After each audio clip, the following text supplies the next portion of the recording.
All right, good morning. Welcome to our subject for today. It's English grade 7 and it's quarter 1, week 3. And our lesson for today is about passive and active voices. So let's start. All right, in this lesson, the highlight is grammatical features and forms of voices of the verb. It also focuses on points to be considered in transforming active to passive voices and vice versa. In this lesson, you are expected to differentiate active and passive voices of the verb and use the transform statement from active to passive voices and vice versa, and also to use active and passive voices in varied contexts. All right, before we proceed, would like you to answer task number 1 in your module. And it says there that in your notebook, copy and answer the statements below. Let us have a game by knowing who had the sweetest parents and guardians during your childhood days. All right, so answer the questions below with yes or no. I will give you time to answer these. You can pause the video. Then once you're completed, we'll go to the next task. All right, great job. So if you just completed task number 1, what you need to do is to add the numbers of your answer that has yes, and then for every yes answer, it is equivalent to 1 point. Are you ready? So sum it up. All right, if you sum up all the yes answers that you have and you have 1 to 5 points, that means your parents and guardians are moderately sweet. It's a good thing, don't worry. And if you have 6 to 8 points, then that means your parents and guardians are sweet. And then if you have 9 to 10 points, and they're really very sweet. All right, but remember that the given statements are just some of the ways on how our parents or guardian can show their sweetness to us. There are still other ways which may not be indicated above as to how they can let us feel how they love us. All right, let's go to task number 2. Right, learning task number 2. So in your notebook again, copy and answer the statements below. All right, so you would need to write A if the statement is in active voice and P if it's in passive form. All right, you have 10 questions there. I'll give you enough time to answer those questions.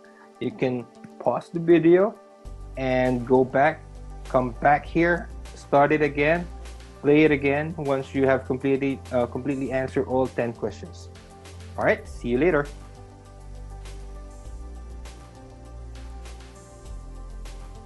All right, so if you've already done task number 2, that's good.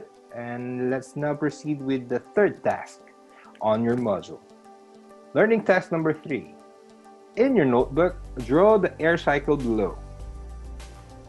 All right, and then in 4 to 5 sentences, explain how air cycle occurs. Okay, once you complete that, you can play the video again. So now you can pause it. Then once you completed this task, you can play it again so we can proceed. All right, if you've done task 1, task 2, and task 3, good job. So now we're going to proceed with the voices of the verb. All right, what is voices of the verb? Voice of the verb focuses on the function of the subject being either the doer performer or the receiver of the action. We have 2 classifications of voices of the verb. Those are active voice, which is the subject of the sentence acts as the performer of the action. For example, the teacher prepared the material for the classes. So in this example, you have the teacher, which is the subject, which is also the performer of the action. And then the word materials is your predicate, which is the receiver of the action. All right, so the next one will be the passive voice. The passive voice tells that the subject of the sentence is now the receiver of the action. So coming from our previous example, we can rewrite the sentence as, the materials were prepared by the teacher for their classes. In this example, the materials now has become the subject, which is still the receiver of the action. But the teacher now has become the predicate, which is also still the performer of the action. Did you get it? All right, if you got it, then that's good. Let's proceed with the next lesson. All right, tenses of the verb. In transforming a verb from active to passive voice or vice versa, you need to take note of the tenses of the verb. If the verb in active voice is in present tense, then the passive voice should also be in present tense and vice versa. However, the form of the verb as to S or simple form vary depending on the number of the subjects. In passive voice, the main verb is usually introduced by an auxiliary verb. We have some examples of the tenses. Letter A, simple present tense. Active form, Jason prepares his meal. In passive form, you would see here that it's stated as, his meals are prepared by Jason. Notice the word are, and then the word prepares now became prepared. So by adding are and then changing the word prepares to prepared, you put the word to passive simple present tense.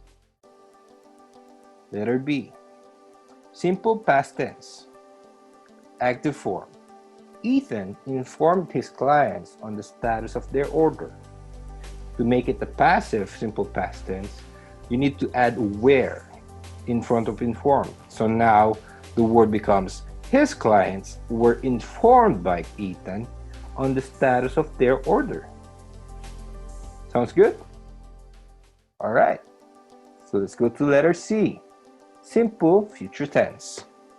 Active form, the students will submit their report tomorrow. Passive form, the report will be submitted by the students tomorrow. So the word that was changed there from submit was changed to submitted, and we added be before submitted, so the word will be.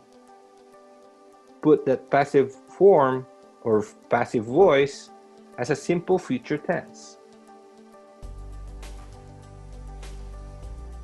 Letter D, present perfect tense. Active, the school has decided to shut off its operation. Passive form, its operation has been decided to shut off by the school.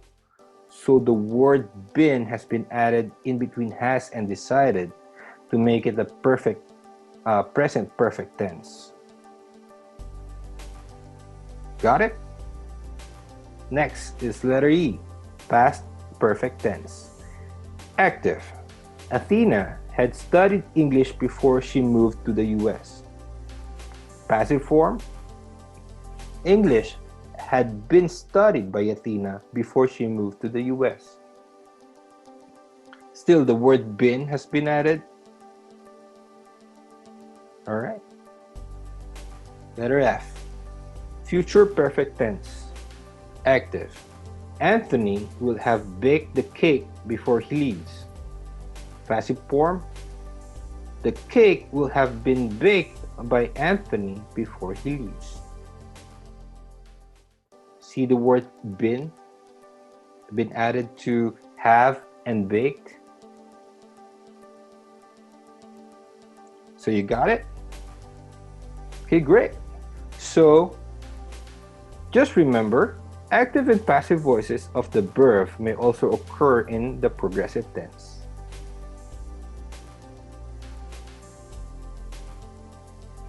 All right, so now you have completed the week 3 module of English grade 7, quarter 1, week 3.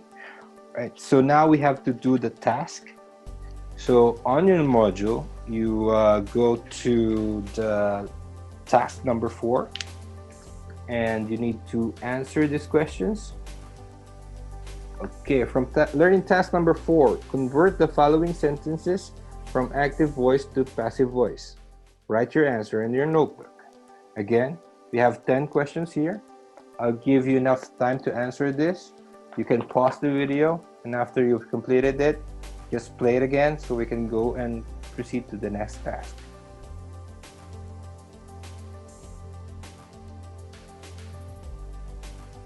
All right, you're done? All right, great. So let's proceed with task number 5. All right, task learning number 5. Learning task number 5 is to convert the following sentence from passive voice to active voice. Write your answer in your notebook. Again, I will give you enough time to answer all 10 of these questions. And once you're done, just play the video again so we can proceed with learning task number 6.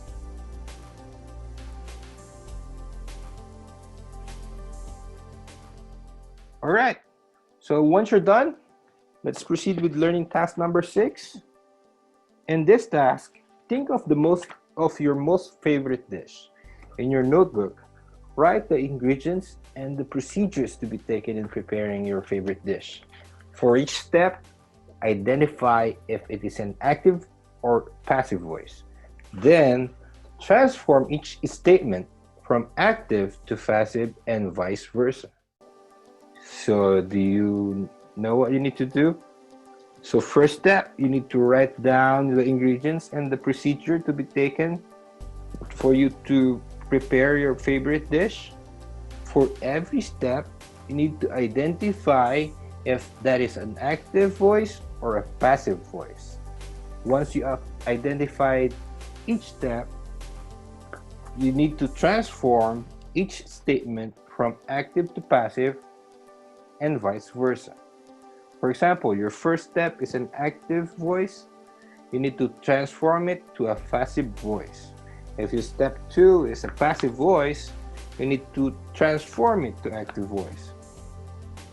Sounds cool? All right, I'll give you enough time again. You can pause this video and then play it once you're done. All right, see you in learning task number 7. Whew, was that hard? All right, I feel you. So now, we just need to do a refresher on the voices of the verb before we proceed to task number 7. All right, voices of the verb again, it focuses on the function of the subject being either the doer performer or the receiver of the action. We have 2 classifications of the voices of the verb. It is the active voice, which says it's the subject of the sentence act as the performer of the action. For example, again, the teacher prepared the material for the classes. Again, on this example, the teacher is our subject because she's the performer of the action. And then our receiver of the action is the word material, which is the predicate. Got it? All right, our next classification is the passive voice. It says it's the subject of the sentence is the receiver of the action. All right, on this scenario, the subject now is the receiver of the action. So just like the example that we have before, the materials were prepared by the teacher for their classes. The receiver of the action now, which is the word material, becomes the subject. And then the performer of the action, which is the word teacher, become our predicate. Sounds okay? Still following me? All right, if you're cool with that, let's proceed to learning task number 7.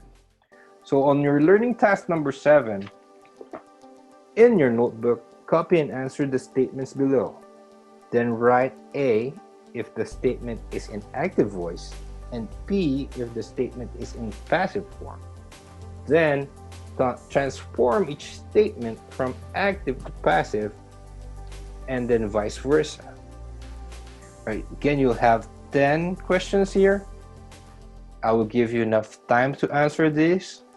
You can pause the video and then play it again once you're done. All right, see you later. All right, cool. So you've done task number 7. And from your module, we are already done. So thank you very much for your time.